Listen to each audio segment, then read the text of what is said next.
Welcome into this edition of Caldwell Sports Commentary. Happy postseason baseball, Father. Absolutely. We've made it to the postseason finally. We've been talking about baseball off and on since March. Yes, indeed. And we will talk about the 8 teams that are still in it. Yeah, we're in the division series rounds. All good teams. Yeah. You got to be a good team to get to the divisional series. Right. A couple things happened, of course, since we talked about last. Some streaks ended from droughts in places such as Philadelphia, and probably more unlikely or celebrated in Seattle. So Philadelphia Phillies playing postseason baseball. It means something, first time in a few years. And the Mariners for the first time in 22 years. So Phillies, let's start there. Bryce Harper looks hot. Yeah, last year's MVP has picked a good time to get hot here. They take the first game against in the the Braves. division series yesterday against the Braves, with Bryce Harper leading the wet charge. Kyle Schwarber, the home run king of the National League this year, also slugging for the Phillies. And they've got a competitive team. Of course, I don't think there was anybody that thought it wouldn't be a competitive series. Yeah. Division foes know each other really well, play 19 times a year. It's a long shot from where they were when we were talking earlier in the summer, when they were struggling and they didn't quite have an identity. I think they finally found it, their offensive stride. Absolutely. We talked about how I thought Philly would make the postseason, but then we said, nah, nix that when Bryce Harper goes down, and some pitching woes, manager change mid-season. Yeah, that's weird. And yet, here they are. They are, playing the Braves. The Braves, you can't count them out. Don't matter that they dropped a game. Oh, no, it's a 5-game series. Matt Olson made it a 6-7 game, and it was right down to the wire. So, I mean, who knows? Yeah. They might come on here and Ronald Acuna do his MVP-style stuff. And yeah, he's yet to really get hot here late in the season. Yeah. So if he does, look out, because they didn't even have him last year and won the World Series. And if he gets hot, they're going to be a tough team to beat. But absolutely. Yep. So Braves, most people had picked the Braves coming down to be playing the Los Angeles Dodgers. Did you want to talk about the Dodgers now? Well, the Dodgers, of course, took care of business against the Padres, went up 5-0 by the end of the third inning yesterday, and cruised to a 5-3 victory. In their first game, to nobody's surprise, the Padres had to play a late game in the wild card round. I was surprised by their bullpen, the Dodgers, because it was 5-3, but they had Manny Machado get on, they had Juan Soto get on, and you were thinking, okay, they're going to tie this sucker up. They did not. They did not tie it up. They actually shut the door on them, which was quite weird, because usually Dodgers pitchers are known for kind of giving up some runs. Choking a little bit. Yeah, especially with Kenley Jansen having gone to the Braves this year. They lost their big closer. But their bullpen has been good all year, and they're not having to pay a lot of money for their bullpen like they have in years past, and yet their production has probably been better and more consistent in the season than maybe in years past. But Dodgers definitely are the most complete team. Sure. Got the highest payroll, so... but nationally, today will be a good matchup. We got Yu Darvish, which and Clayton Kershaw. And so Clayton like Kershaw. that. I mean, it'll be a different matchup later on down the road. But that's a great game. Good starting pitcher. Yu Darvish pitched really well in the wild card game, as did Joe Musgrove. Lights out Monday night with his shiny ears. His red hot ears or whatever. Yeah, exactly. But of course, if you're a baseball fan, you know the story of Buck Showalter of the Mets going out and challenging that he had a foreign substance on the baseball because he pitched the best elimination game of any pitcher in Major League history since 1950s or something. 7 shutout innings.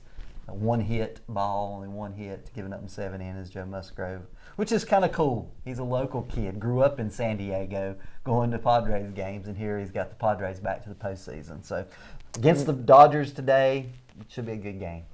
So let's wrap up the National League, and who do you think it is?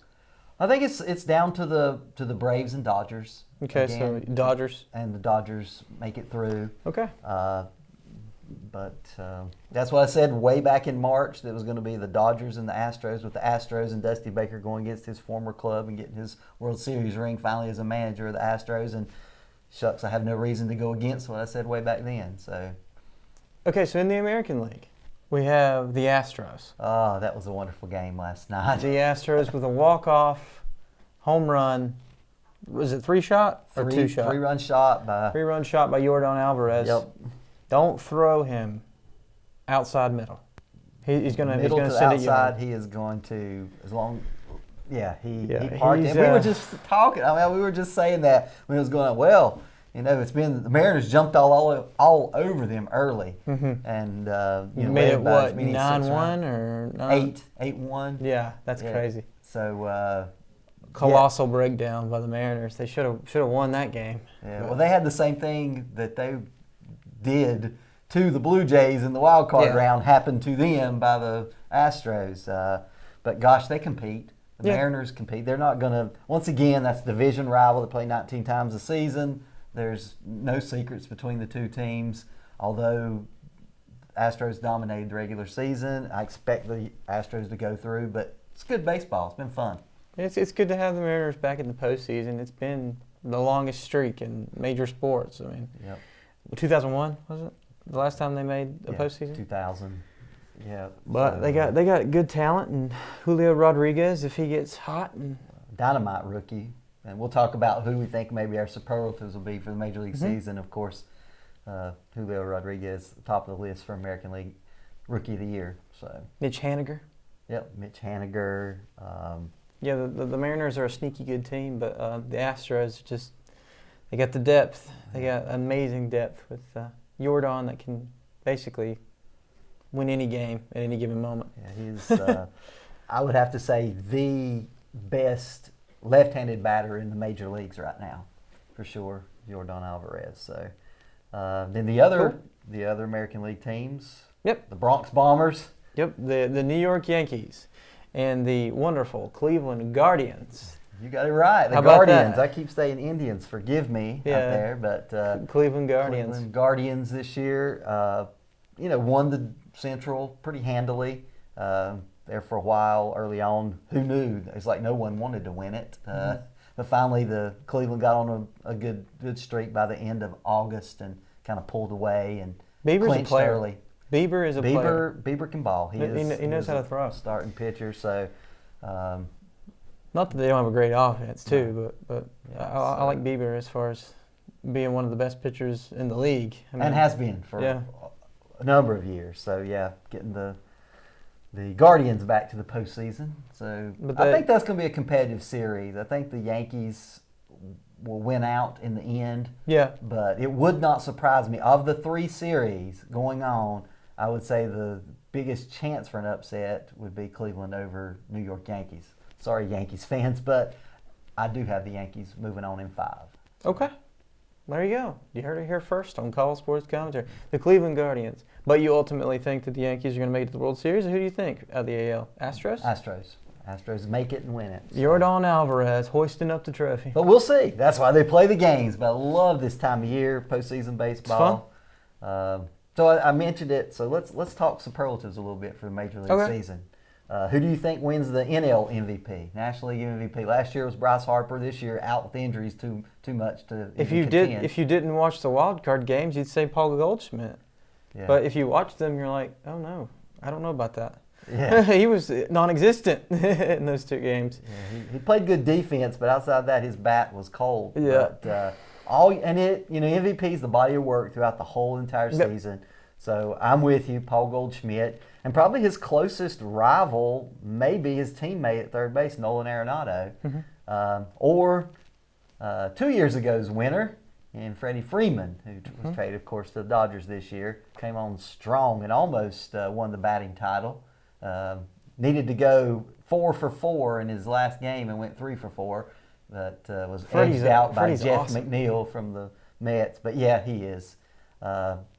Shows up every day to play. So Freddie's very fun to watch, and so is his teammate Trey Turner. Last night he was putting on a clinic. Man can hit. He can hit. He can run. Plays great defense. He is definitely an all-around player, Trey Turner. One reason why I feel the Dodgers make it to the World Series. But so what other superlatives? AL MVP. AL MVP. If what do you Judge. think? Aaron Judge. Aaron Judge has been the man to watch down the stretch, chasing Maris's record, 61-year-old record of 61 home runs hit in 1961. So, and he broke it with 62 homers this year. Contended there for a while for the Triple Crown completely. Was edged out by Luis Arias from the Twins for the batting title. But gosh, he is the first person since 1950, Mickey Mantle, to lead in runs, home runs, and RBIs. Wow. So that's a little bit of a feather in your cap in the Bronx. Aaron Judge. So absolutely, Aaron Judge wins the AL MVP. Although Shohei Ohtani always in the conversation, being a two-way star. It helps when you pitch and hit. I mean, that's just last year's winner. So that's gonna equate to production. Yeah, absolutely. So rookie of the year. Rookie of the year. Who's the young buck from the Cleveland Guardians? He leads in average. He leads in Stephen Kwan. Yeah. Stephen Kwan. He is a great player. Good contact. He actually hit a home run to start the game yesterday. Yeah. And take a 1-0 lead for the Guardians. He was great. Definitely in the conversation. Rookie of the year, Stephen Kwan, which is written right here. But I think it's Julio Rodriguez. Yeah, probably Julio, just because he took Center over fielder that for the Mariners. The home run derby. And wow. Didn't he, though? He was edged out by Soto in the end, but impressive. Let's go. Yeah, and the speed that he has. Juan Soto Pacheco.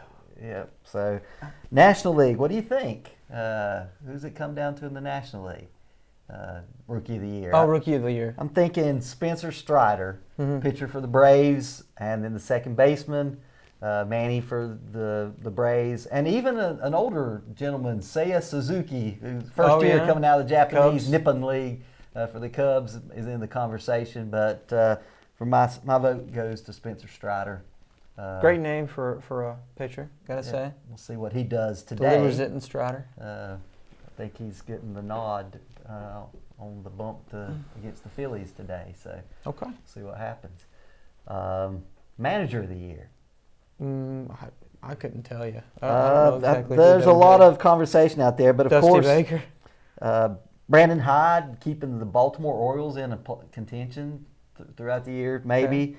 Terry Francona for Cleveland, winning it in American League. Terry Francona, I swear he's been there for 20-plus years. Is that the way? Well, he played as a player there.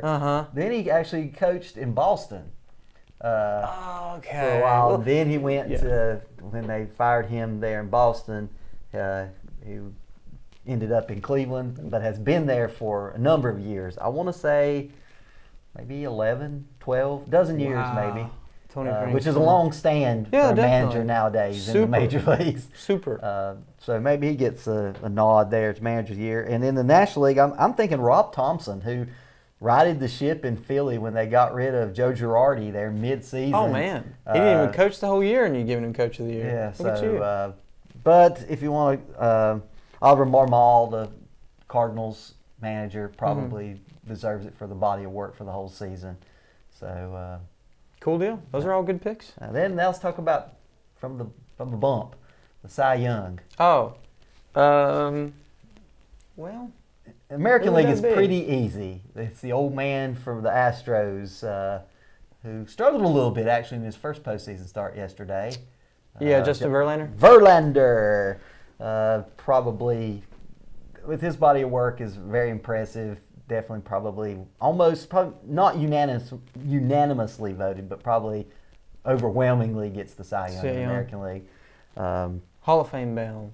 Yeah, you maybe have Dylan Cease or maybe even Alek Manoah from Toronto in the conversation, but it's Verlander. National League, there's a lot of names out there in the National League, but most of the ones that I've seen have Sandy Alcantara from the Miami Marlins winning it. But, other names thrown out there, Julio Urias from the Dodgers, Zach Gallen even from the Arizona Diamondbacks.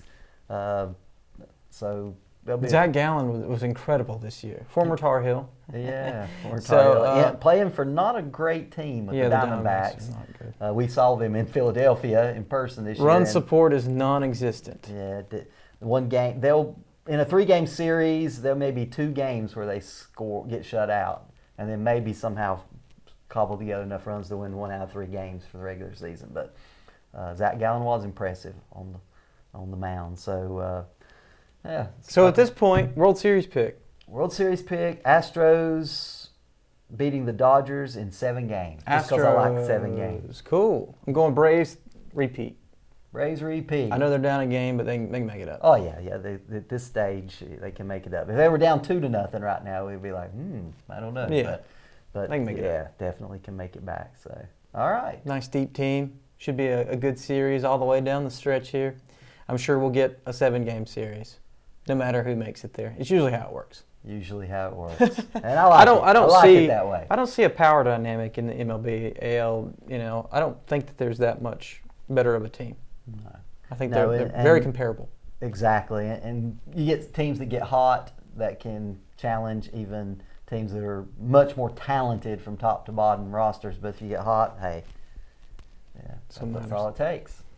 As of the Braves last year. So ready to put a bow on baseball, Paul? Baseball, we'll send them to the bullpen and to another sport that's in its heyday. I love this time of year. October, you got postseason baseball, and you have basketball getting ready to come up. Is that what we're talking about? No.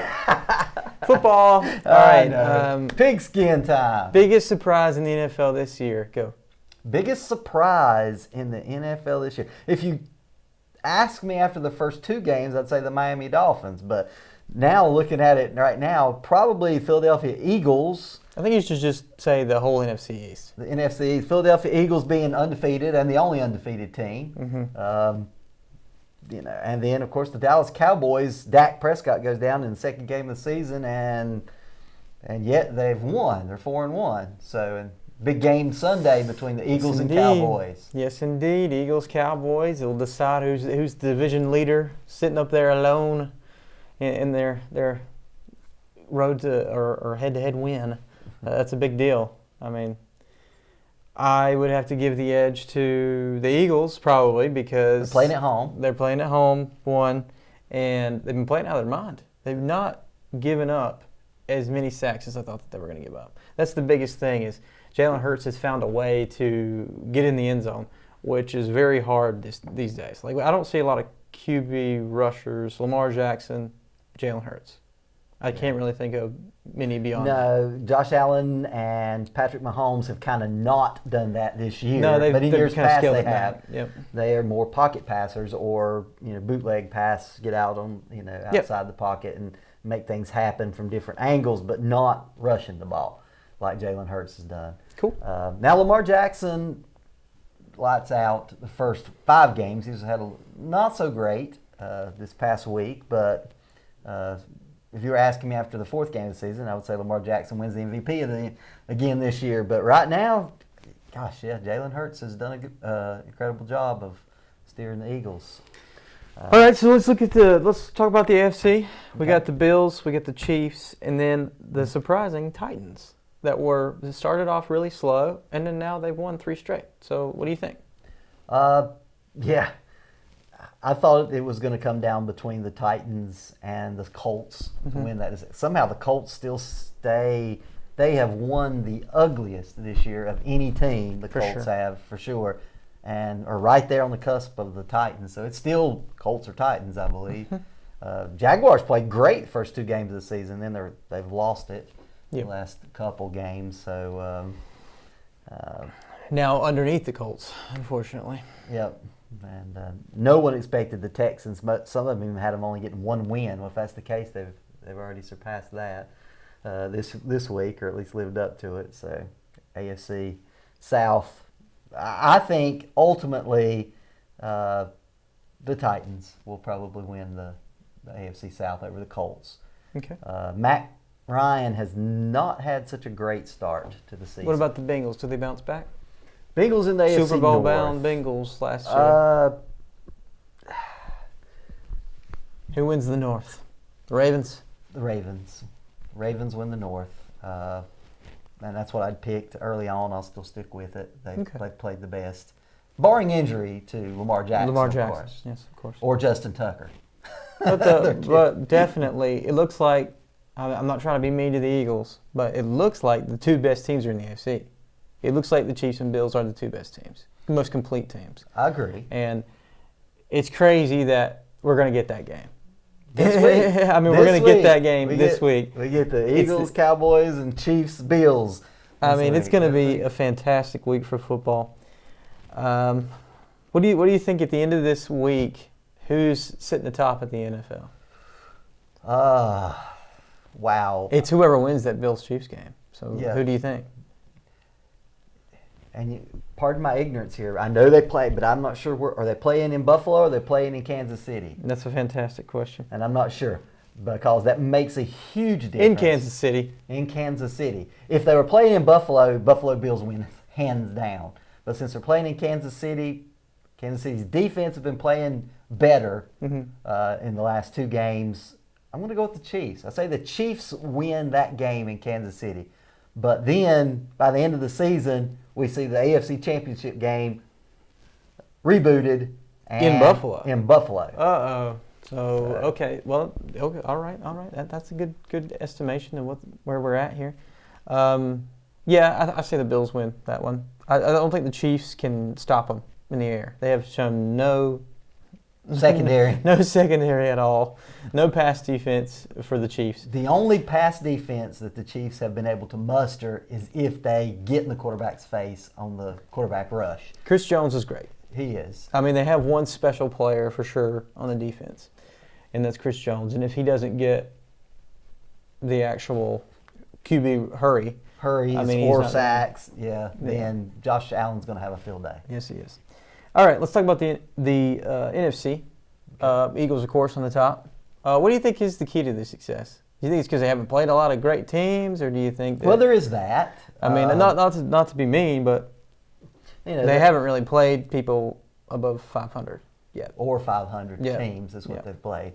But I think what has impressed me is they play as a team.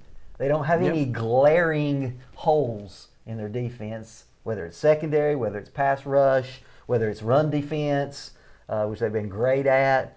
They've been good. And they have a very, very favorable schedule down the stretch here, too. They play, after the Cowboys, in Philadelphia, they play the Steelers, they play the Texans, they play the Commanders, they play the Colts. I don't really see any of those teams knocking off the Eagles. Yeah. It's going to be... They'll be favored in all those games for sure. So do you think they get the first-round bye? Do you think they become the first in the NFC? I mean, if they beat the Cowboys this week, that is a definite. Okay. Yep. Cool deal. Exactly. And it's weird to say that this early in the year. But I wouldn't think that the Vikings would be the second-ranked team in the NFC, but they are. There's 4-1 Vikings. I had the Vikings winning the NFC their North. division. Justin Jefferson's an amazing player, and Kirk Cousins hasn't shot himself in the foot. When Kirk Cousins plays well, they're great. But Justin Jefferson, Dalvin Cook they had a scare with him again, thinking he might be out, but it was all of his scans were negative, and he played this past week and did great. Yeah. So Adam Thielen is just a second option to Justin Jefferson. Alexander Madison doing the same thing, backing up Dalvin Cook. So they have the best offense in the NFC. Their defense has been generous in giving up points. The offense has just outscored teams. And that's how it started against Green Bay in the first game of the season, if you remember. And they won, beat Green Bay first game. They just outscored them. If I was making a top four of the NFL right now, they all play each other this week. I think it's Bills, Chiefs, Eagles, Cowboys is top four. Top four. And the Cowboys are there specifically because their defense is doing something we haven't seen a Cowboys defense do. They are getting QB pressures. They're getting about 4 sacks a game. I mean, if they keep this up, and they're going to be the Denver Broncos when they won the Super Bowl with a aged Peyton Manning, it was all defense. It was all DeMarcus Ware. It was all Von Miller. Cam Newton in the Super Bowl. It was all Von Miller, and Micah Parsons has the chance to be just as good as Von Miller is. I mean, there's no doubt. And if they get Dak Prescott back and he is, Cooper Rush and a little bit more, I don't see them really getting beat, but you never know. Injuries have always riddled the Cowboys. They've always had somebody go down. They've riddled every NFL season. Yeah, exactly. It changes the whole complexion. Yeah, Zach Martin goes down. They got to have Zach. They got to have, what's his name? Tyron Smith. Yeah. They got to have those pieces in place. And if they keep everybody healthy, I mean, I don't see the Cowboys not getting to the postseason. Yeah, I guess that's why it's such a big game for Philadelphia. To me, this game this weekend is bigger for Philadelphia than it is for Dallas. Could be. Dallas is most likely not going to start Dak Prescott this week. Yeah, I think they're going to give him one more week. I think at least one more week. Although he could, and I think it's just gamemanship at this point that they're not already naming Cooper Rush the starting quarterback. But I mean, the Cowboys will have a chance get Dak back and get on a run. Philadelphia Eagles playing at home against the Cowboys, and the guys 5-0. Cowboys have beaten Philadelphia in Philadelphia the last 3 years. So if they can't do it this year with a backup quarterback in Dallas, when are they going to beat the Cowboys? That's a good point. So that's a pretty good point.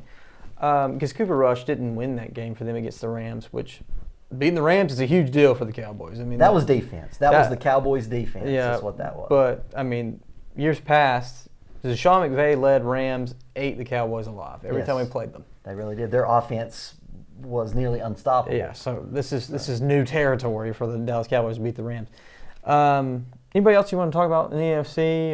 Well, what about out west? NFC West. Is anybody out there? Oh, okay. 49ers are leading that division. Correct. I don't know. Maybe.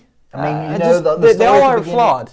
They're all flawed. Rams aren't the team that they were. Their offense just is not clicking, and their Matthew defense Stafford isn't elite. Matthew Stafford's not the player he was last year. I don't know what's happened to him. I don't know if he's dealing with some injury or something, but he's just not playing as well. He's not making the right reads. Well, this is what I think it is. Unless he's throwing to Cooper Kupp, which he always goes for 90 and a touchdown every time. Yeah, Cooper Kupp is definitely elite in wide receivers in the NFL. Was last year, is this year still. But I think the deal in L.A. is Matthew Stafford has had 4 different centers hiking him the ball this year. They have no continuity on their line, and they'll have a 5th one this week. Yeah. Wow. So it is really tough. Usually most teams don't change center all year unless they get injured. And they're the ones that touch the ball every single play. And, that's an underrated position. We talked about, I guess I gushed over the center when we were talking about Bruce Matthews, one of the greatest NFL players. He was a center as well as some of the guard positions. But that is the toughest position on the line in the NFL, is being a center. And when you have that many people hiking you the ball, it's hard to get your offense settled and into a rhythm. No doubt. So I think it's Matthew Stafford's a little bit hurt coming into the season, so there's maybe a little bit of that. But I think it's the center play that's hampered their offensive production with the Rams. Shout out Travis Frederick. Carolina Panthers. We didn't talk about the local team. They've had an abysmal season. They fired Matt Rule. Baker Mayfield's out for at least a few weeks. High ankle sprain. It's P.J. Walker for the foreseeable future. Yeah, because Darnold is still hurt. And it's a bad defense in Christian McCaffrey. I mean, what do they do to right the ship? Who do they need to hire? What they have to do is they have to make a call to the Indianapolis Colts and see how the heck that they have won 4 games so far this year. Playing ugly, that's the only way the Panthers are going to be able to. They're going to have to emulate them in some way. Just play ugly. Play ugly. Step up your defense. They won 2, but yeah. Yeah. Then they tied 1. Yeah. So that's right. Yeah. But you're right. They have won ugly. The Panthers have not looked good. They have 1 win on the season. Looking at their schedule, it's not great. It's not easy. No, it's not easy at all. No. Realistically, I think they win 3 more games the rest of the season and end up 4 and Try to tank and get a good quarterback this year. yeah. What do you think about Christian McCaffrey this year? Will they shut him down early, you think? Or do you think that...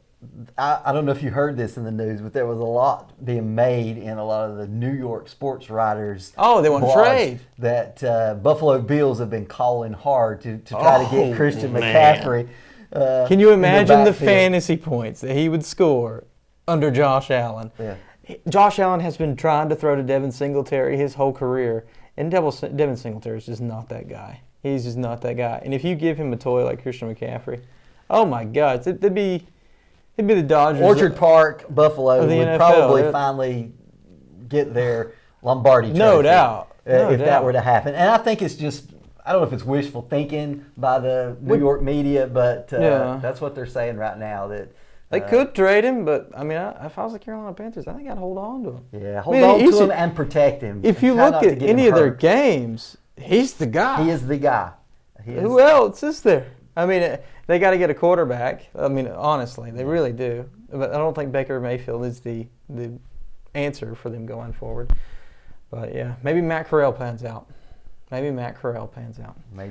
That's the hope for the Carolina Panthers. But we'll move on to college football. What's been interesting to you in college football? Well, of course, from the polls, there's been no other team besides an SEC team on top of the polls. Georgia starts out, then Alabama takes over when Georgia has a bye, basically early on. Then Georgia now is back at number 1, so they flip-flopped a couple times.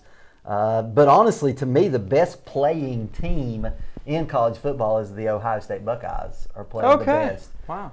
And I feel like if the national championship was held right now, that the Ohio State Buckeyes would do just like they did 3 years ago and surprise everyone and win the national championship over the SEC. I'm going to go on a limb and say something. What? I don't think Bama wins it this year. Okay. I think Bama has proven to be very beatable. Yeah. Very big. It's taken Bryce Young everything to win these games. Yeah, and hats off to Bryce Young. He has carried them. He's absolutely Heisman worthy again. Yeah, he's absolutely. Even though he missed last week and Texas A&M about took him out. Yeah, that's the thing. Should have. They're they not somehow survived. Yeah, and Texas A&M is a very flawed team. I mean, we saw that in the App State game. They can't seem to pass the ball. It kind of hurts them. But other than that, who do you think? I mean, you think Ohio State's great, but what's surprising to me is Tennessee. Yeah, that's Tennessee being back and being awesome again. And guess what we get this weekend? What do we get? Alabama, Tennessee. Woo! On Saturday. So if Tennessee wins that game, they're all the way back. Knoxville, Tennessee is going to set on fire. I mean, my goodness. Yes, and they're playing at Neyland Stadium in Knoxville this Saturday. All 110 almost thousand people in Neyland Stadium, one of the biggest stadiums in the world. Madhouse. It's going to look like the zoo right down the road. Top. Oh, goodness. It's going to be crazy. I think Tennessee can beat Alabama. They have playmakers and quarterback, playmakers in the backfield, playmakers at wide receiver. Their defense isn't horrible. And Alabama's offense hasn't been. But Bryce Young is playing. He was hurt last week. He has already said that he's going to be playing this week. Okay. So it's going to be a great game. Back in time for SEC. And that's not been a relevant matchup, rivalry in years. But it's Tennessee, glad Alabama, it's back. But it's back. So. Georgia, of course, number 1 team. Do you think anybody gets by them?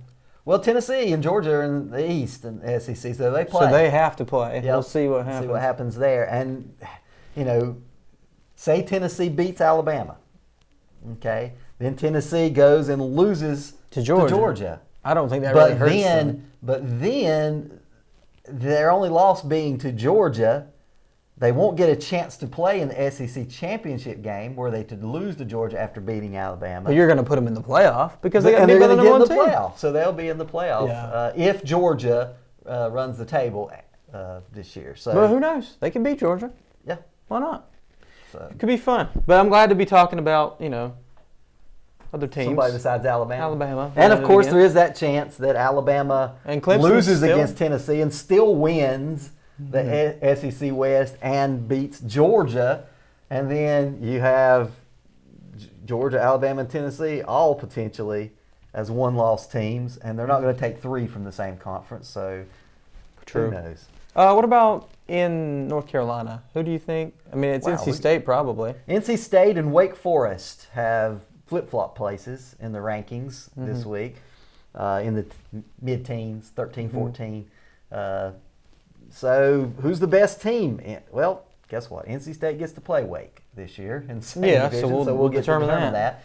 UNC, if they had a horrible defense starting if out. they play defense and actually, have some pass defense, I think they'll be okay. Yeah. I think they'll end up respectable. I don't think they'll win the ACC by any means, but at least they'll be up there. Yeah, That's good. honestly think that probably UNC has the best chance of their division to make it to the ACC championship game to play Clemson.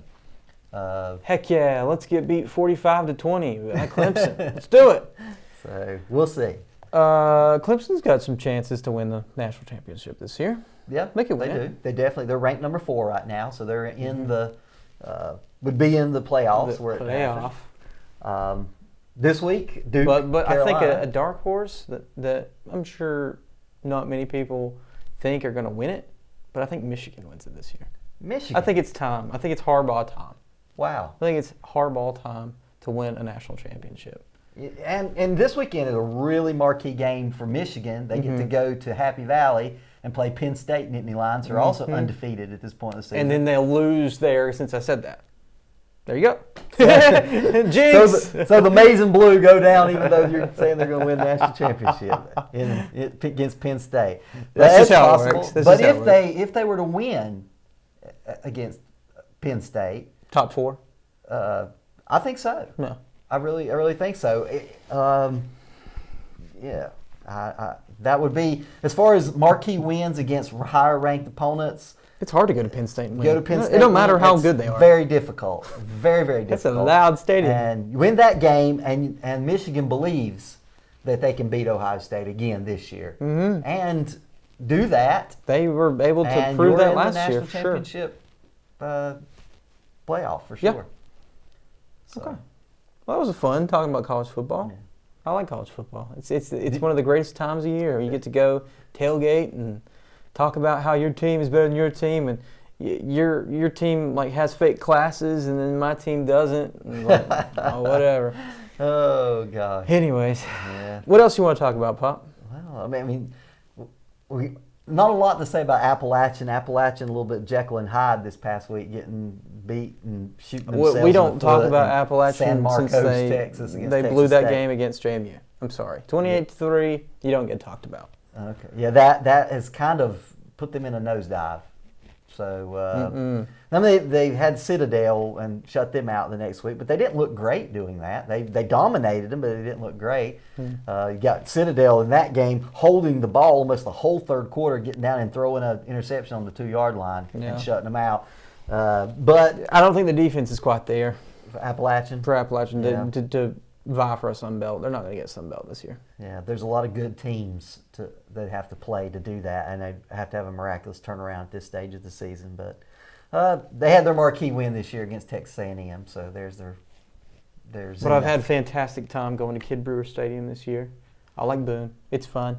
It's fun. Packed into the Kid Brewer Stadium trying to get Sprite.